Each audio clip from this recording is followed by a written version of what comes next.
Alright, ladies and gentlemen, welcome back. Hope you're fresh off of the AFC Preview video that I just finished recording. In that video, we just detailed 3 reasons I believe each team is going to succeed or fail, and then where they're going to finish in their respective divisions. I also gave you my Super Bowl pick, so go check that out for the AFC as the representative. And we're going to follow the same format in this video, where we're going to go by division and see where they're going to finish in their division. You know, we're only a couple hours away from NFL kickoff, baby. Chiefs Ravens should be a great game. I gotta say, tomorrow night we got the Packers and Eagles in Brazil, and that's the game I'm probably most excited for. Maybe the Jets and Niners. Obviously the Patriots, can't wait to see them play. Being a Patriots fan, might be a tough year, but super excited for the NFL kickoff. We're going to get into this NFC preview, and if you guys got any criticisms, any takes that you want to get off your chest, send them down in the comments. Like, subscribe, and let's get into it. Starting off in the East. Coming in first place, we got the Eagles. Eagles are interesting. I don't know if there's a team in the NFL that has as much talent as them. They're freaking loaded. You've got, obviously, Jalen Hurts. You got Devontae Smith. You got A.J. Brown. Now you got Saquon Barkley. Still got Mailata and Lane Johnson bookending your tackle positions. And then on the defensive line, you got Jordan Davis and Jalen Carter. You added Bryce Huff. And then in the secondary, you picked 2 studs, Cooper DeJean and Quinyon Mitchell, to kind of add some youth to that secondary. You brought in the defensive coordinator, Vic Fangio. You brought in Kellen Moore. If Nick Sirianni doesn't get it done this year, I think he might be out. Call Bill Belichick. I do believe this team is going to be good. And I think because they got too much talent to lose. You know, Jalen Hurts, I feel like, got a decent amount of flack for not being elite last year. He still put up like 38 touchdowns total or something like that. I mean, he still had a pretty good year. He just didn't look like the Jalen Hurts that we had seen the year before. And I wonder if he was battling some sort of injury. I expect him to be good. Him and Saquon in that backfield, that's disgusting. That is just filthy. That's a Madden creative team type stuff. I am curious of how much Jason Kelce retiring hurts them. You got Cam Jurgens replacing him. Jason Kelce was kind of like, you know, the identity of that team. And so, interested to see how that's going to pan out. I just believe this is the last year for Sirianni to tell him why he should be the head coach. You think if they could go back in time, Shane Steichen, who was their OC, who's now the Colts head coach, do you think they would hire him and fire Sirianni? Be interesting. Moving on to the Cowboys.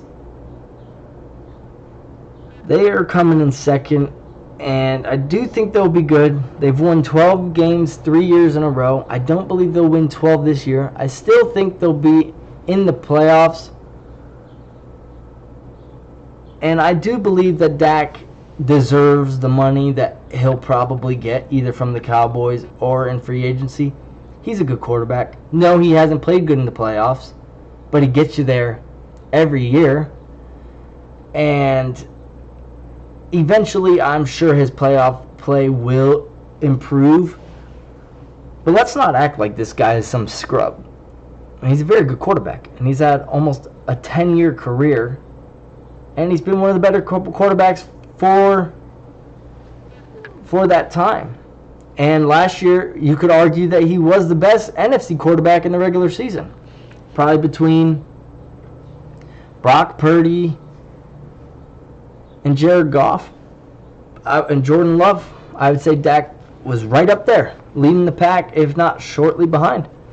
So I do still think they make the playoffs, but how far they go, I don't think you can call them a Super Bowl contender. I just believe that there's too many good NFC teams.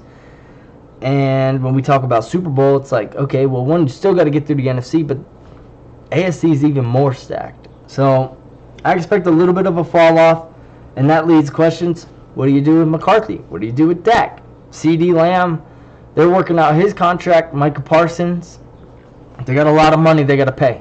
And when you pay premium players at premium positions, there's less money to go around for the rest of the team. And that's the bridge they've got to cross.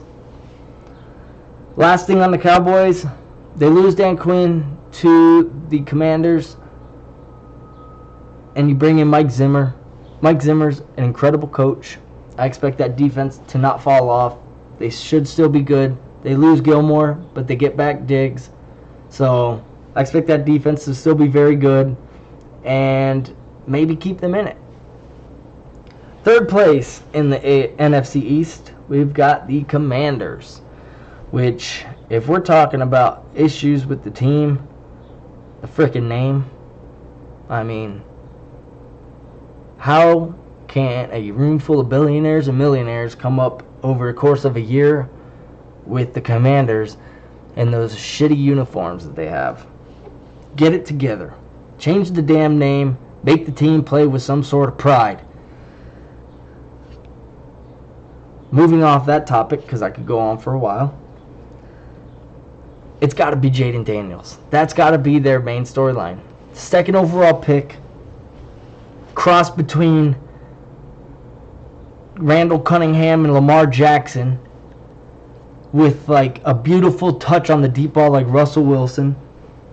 Should be incredibly fun to watch. Even if they're not good, they'll still be exciting. Biggest concern, though, can Jaden Daniels protect himself? We saw it when he was in LSU. He takes these unnecessary hits. You're not going to get away with that in the NFL. As much as the quarterbacks are protected, these dudes are freaking huge. And they're out to hurt you.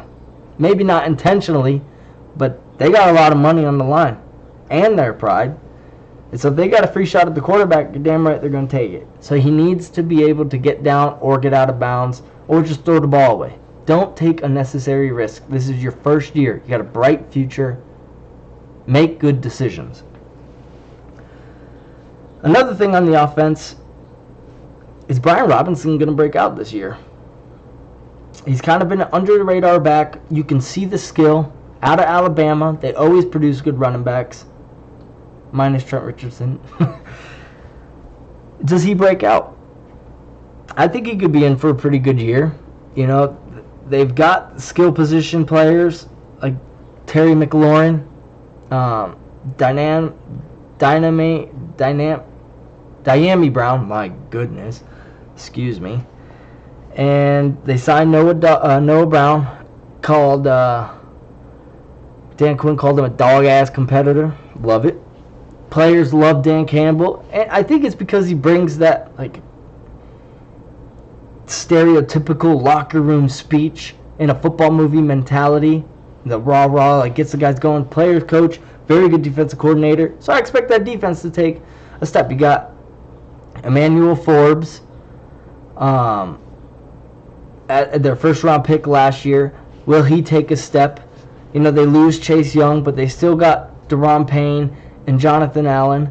So they still got some pieces there. I believe they'll be better. Still only good enough for third place. Coming in fourth in the NFC East, obviously the Giants. And I think the Giants are jockeying for worst team in the NFL. Unfortunately, probably with the Patriots. Daniel Jones is not good. And they signed him to that 4-year extension. Thankfully, they have a year opt-out at year 2, which this is year 2. I can't imagine that they don't go their separate ways after this year. You know, even when they gave him the extension, he didn't. Like, they got him to the playoffs, but it's not like he was lighting the league on fire. Like, he was just a good distributor, and he made good decisions. But we've seen in the preseason, he has been terrible. And he has moments where he's good. which is why it's probably so frustrating for Brian Daboll. It's like, dude, I'm a quarterback guru.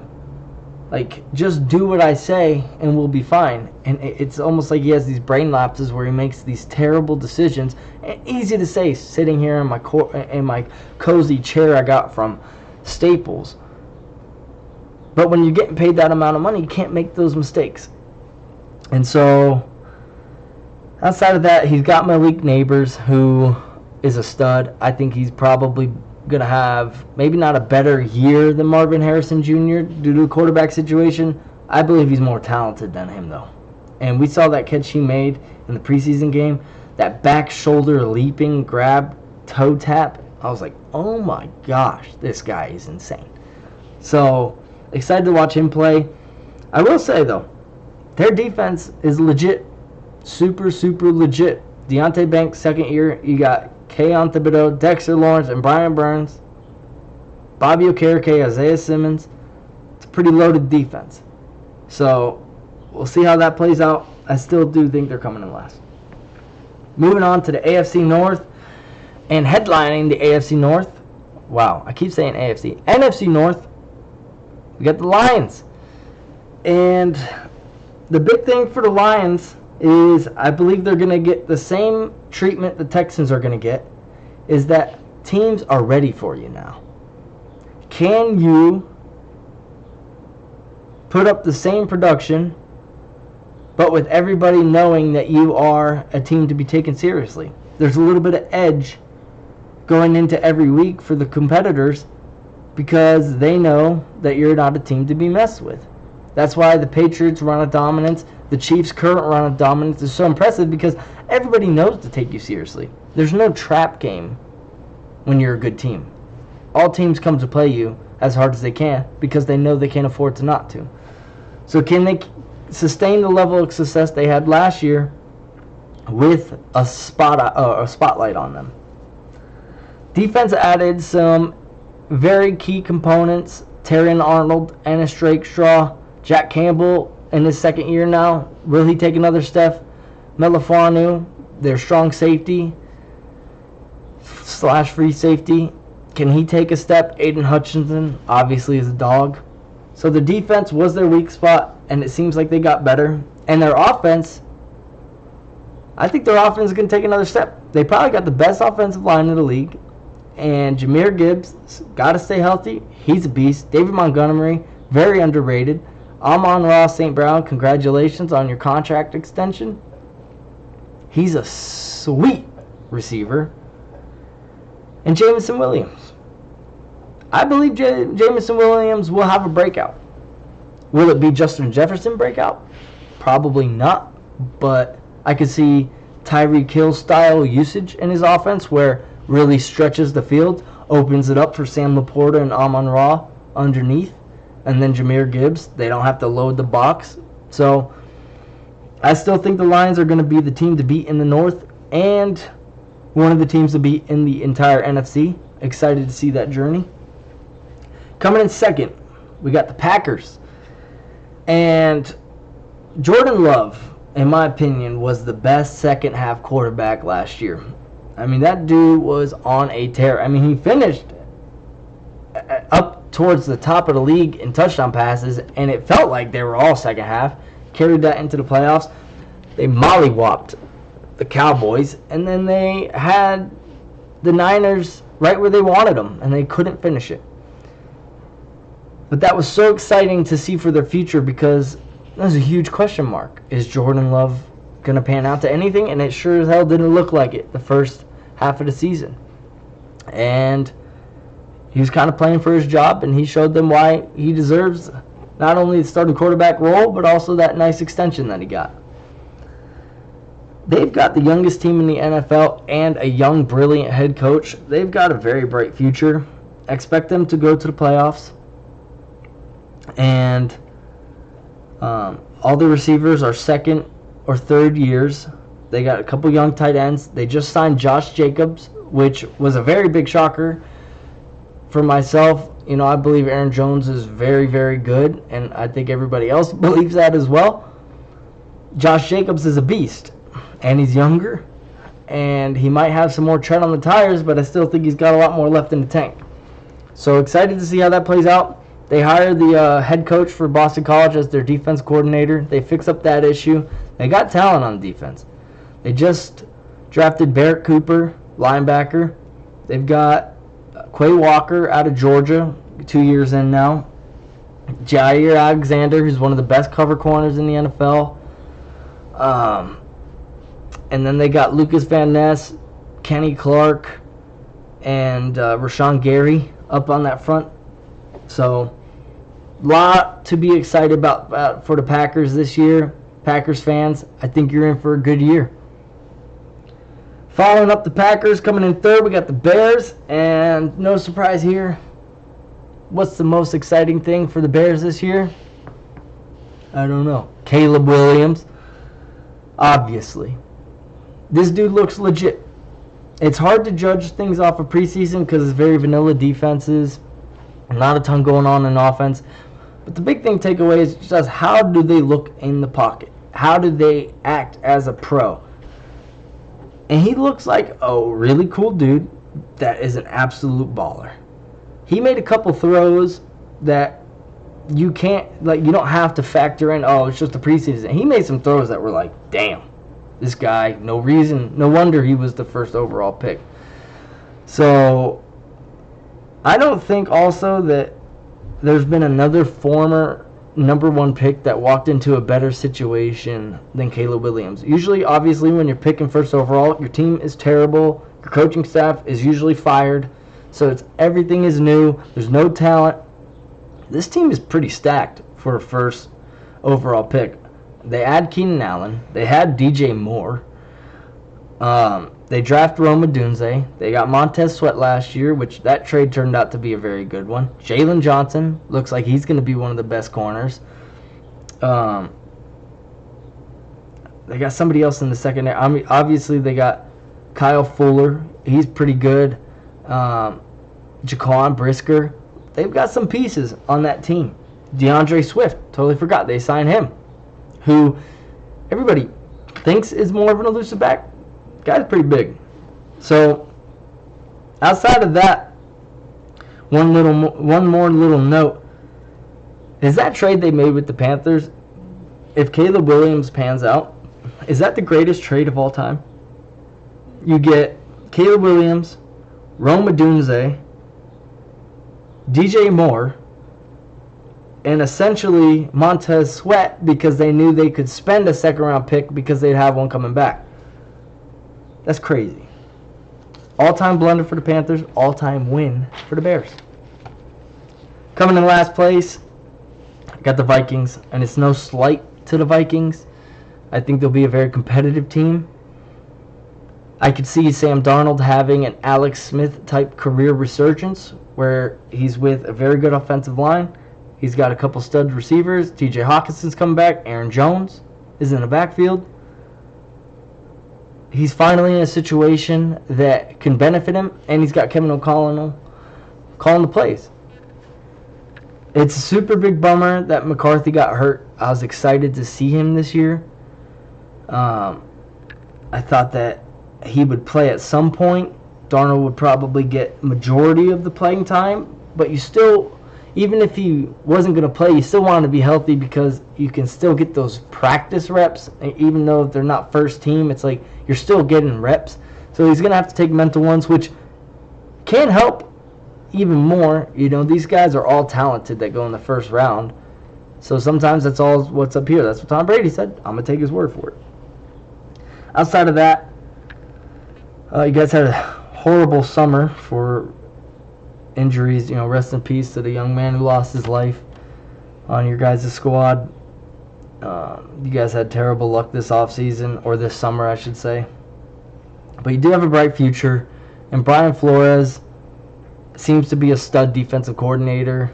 And could he be there for a while? I don't know. He might. I don't see him getting a head coach job, especially with stuff that came out about Tua. It's kind of awkward. So, I'd taper your expectations, but I would be excited for the future. Now we're on to the NFC South. And kind of a shocker here. I've got the Bucks coming in first in the NFC South. And a couple main reasons is, one, they brought everybody back. Mike Evans seems like he drank from the spring of eternal youth. He is a absolute lock for the Hall of Fame whenever he retires. But you still got Chris Godwin. Rachaad White looks like he might take the next step. And then Tristan Wirfs as your all-pro left tackle. The offense, did Baker find his mojo last year? It seems like it. So, plus that defense, you've got Antoine Winfield, Levante David, Vita Vea, Sean Murphy. Oh, no, Sean Murphy Bunton's on the Titans now. But you still got some good young pieces on that defense. I mean, Levante's not young, but he's still a stud. And so the NFC South is probably the weakest division in the NFL, I would say. And that's not a slight to the Bucs. Listen, if you get to the playoffs, who cares how strong your division is? You get to the playoffs, anything could happen. And I think the Bucs are going to win that division and get a home playoff game. Coming in second, the Falcons. And the main reason I don't have the Falcons in first place is I just feel like their organization doesn't know what the fuck they're doing. They had the biggest draft, I wouldn't call it a blunder, but just like the biggest draft confusion that I've ever seen with taking Michael Penix with the 8th overall pick. It's like, well, dude, you just signed Kirk Cousins to this massive 4-year deal. And then you draft a quarterback with the 8th overall pick where you needed a defensive player big time, and there's a lot of really good ones. But you could have used another skill position for this quarterback who's older. You could have gotten him another weapon to help him. But instead you draft a quarterback, and not a quarterback like McCarthy or May that could sit for a year or two. You drafted a quarterback who was the most pro-ready in the draft, and it's already 24. So if we play this scenario out where Kirk Cousins looked good and he plays his entire 4-year contract, when Michael Penix is just sitting there until he's 28 years old, and he's in the last year of his rookie deal, it didn't make any sense, and it still doesn't make any sense. And then you didn't play him in the preseason. You played him first game, and then you sat him for the next two and said, we saw everything we needed to see. It's like, yeah, so now you're not going to see it until 4 years from now? And then you had a chance to hire Bill Belichick, and no slight to Raheem Morris. I think he's going to be a decent coach. But Bill freaking Belichick, all the negative stuff about him, put that to the side. The dude is an elite head coach. So I don't know what the hell's going on in Atlanta, but clearly they have an identity crisis, and I just can't see them winning that division. Even though it's not a strong one, they got a good amount of talent, but talent doesn't always get the job done in the NFL. Third place, we've got the Saints, and I believe this will be the last year for Dennis Allen. And even though they just extended or reworked Derek Carr's contract, I believe this is going to be the last year for Derek Carr starting for the Saints. And this doesn't really have anything to do with Spencer Rattler either. I mean, I feel like we've seen everything we need to see from Derek Carr. And I'm a Derek Carr fan. I thought that he didn't get enough credit for the few seasons he had that were good with the Raiders. It was really a bummer when he got hurt when they had like 12 wins and he broke his arm. It was like, damn, because I thought they were going to make a deep playoff push, and he was playing really good that year. But I believe we've just seen everything we need from him. The defense is good, but it's also very old. You got Marshawn Lattimore, who's, I wouldn't say old, he's 28, but it's not young. It's not like he's entering his prime. He's on the tail end of it. And then Demario Davis, who's an incredible linebacker and a good man. He's getting older. Cam Jordan, he's getting older. Tyrann Mathieu, he's getting older. So the defense is good, but it's like there's not a lot of tread left on those tires. I do believe as well they're going to be jockeying for last place with the Panthers. And I'll just jump into the Panthers right now and tell you my reasons why. I believe that Bryce Young paired with Dave Canales, you added some pieces in the skill room with Deontay Johnson and Xavier Legette, and probably the most expensive interior offensive line of all time with their two offensive lineman signings in the off-season interior. I think they paid Robert Hunt like 5 years, $100 million for a guard, which is crazy. And fine, you got the money to do it. You need to protect your quarterback. That was the huge issue last year. I think that Bryce Young, listen, he was first overall for a reason. Okay, he's not like some scrub who they took in the third round as a flyer. Like, the dude can play.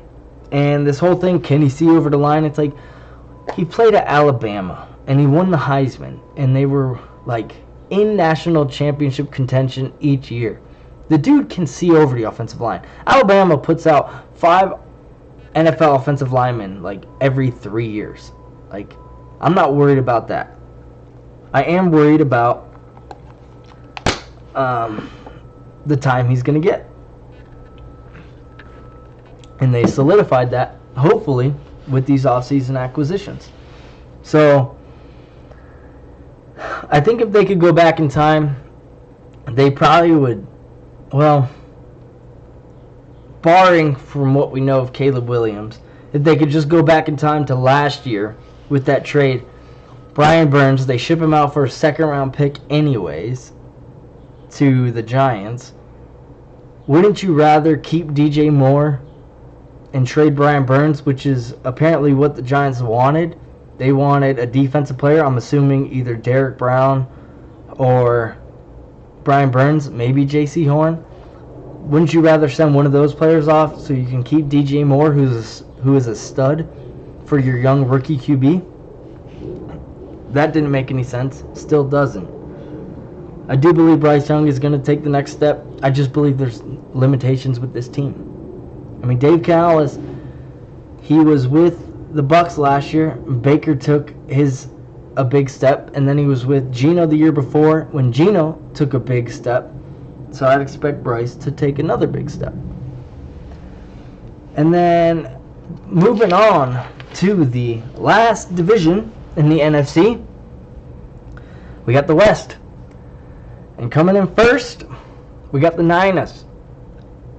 And despite all the offseason drama with Trent Williams and Brandon Ayuk's contracts, and, thank God that Ricky Pearsall is okay. Prayers out to his family. It's a miraculous situation. Not a lot of people get shot in the chest and survive. So God must have been watching. I still do believe this team is going to come in first place and be one of the top 3 teams in the NFC. They've got too much talent. They are aging a tad. Debo has got a lot of tread on the tires. George Kittle's getting a little up there. Trent Williams probably in his last year or two. They still got so much talent. And they still got Kyle Shanahan calling the plays. But this might be their last, year with this core of guys. Because guess what? They're going to have to pay Brock Purdy. And they will pay Brock Purdy. And they should pay Brock Purdy. He's a good quarterback. So what? He plays with Kyle Shanahan and all these weapons. Y'all didn't knock Tom Brady when he got Randy Moss, Wes Welker, and Dante Stallworth in 2007. You give good QBs great weapons, and they turn into great QBs. So he's a good QB. And they should pay him. What he will demand, I'm not sure. If he has another year like last year, probably top tier money. And that leads them to not be able to pay everybody else. Somehow they worked out Ayuk's extension and Williams. I expect that there's going to be some trimming of the fat, though, coming up.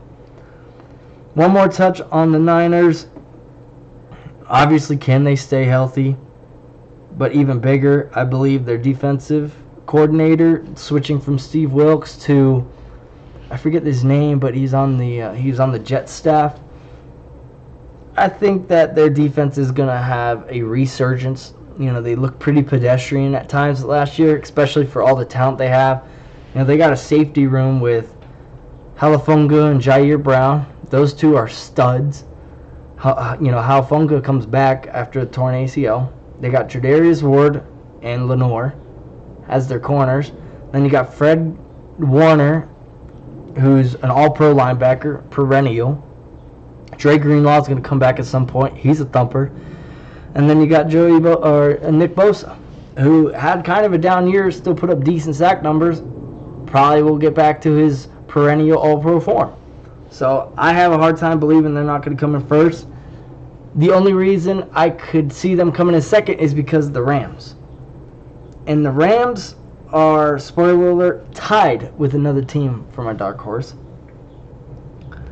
And I believe if Stafford can stay healthy, they will be in Super Bowl contention. This team is sneakily stacked. So they found a guy in Kyren Williams out of Notre Dame who had a great year last year.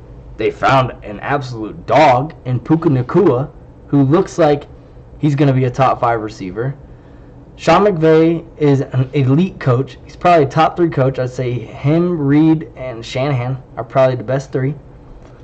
And then on defense, they found Kobe Turner. They got Ernest Jones.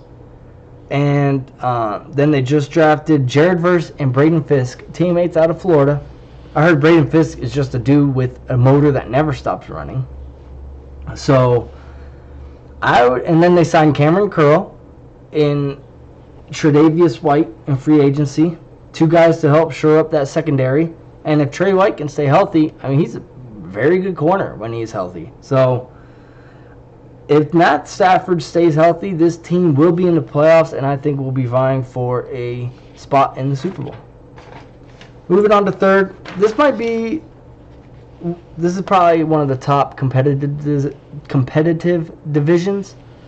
Because coming in third, we got the Cardinals, and don't sleep on the Cardinals. They were feisty all year last year, and then they got Kyler back, started upsetting some teams, and he was still finding his legs.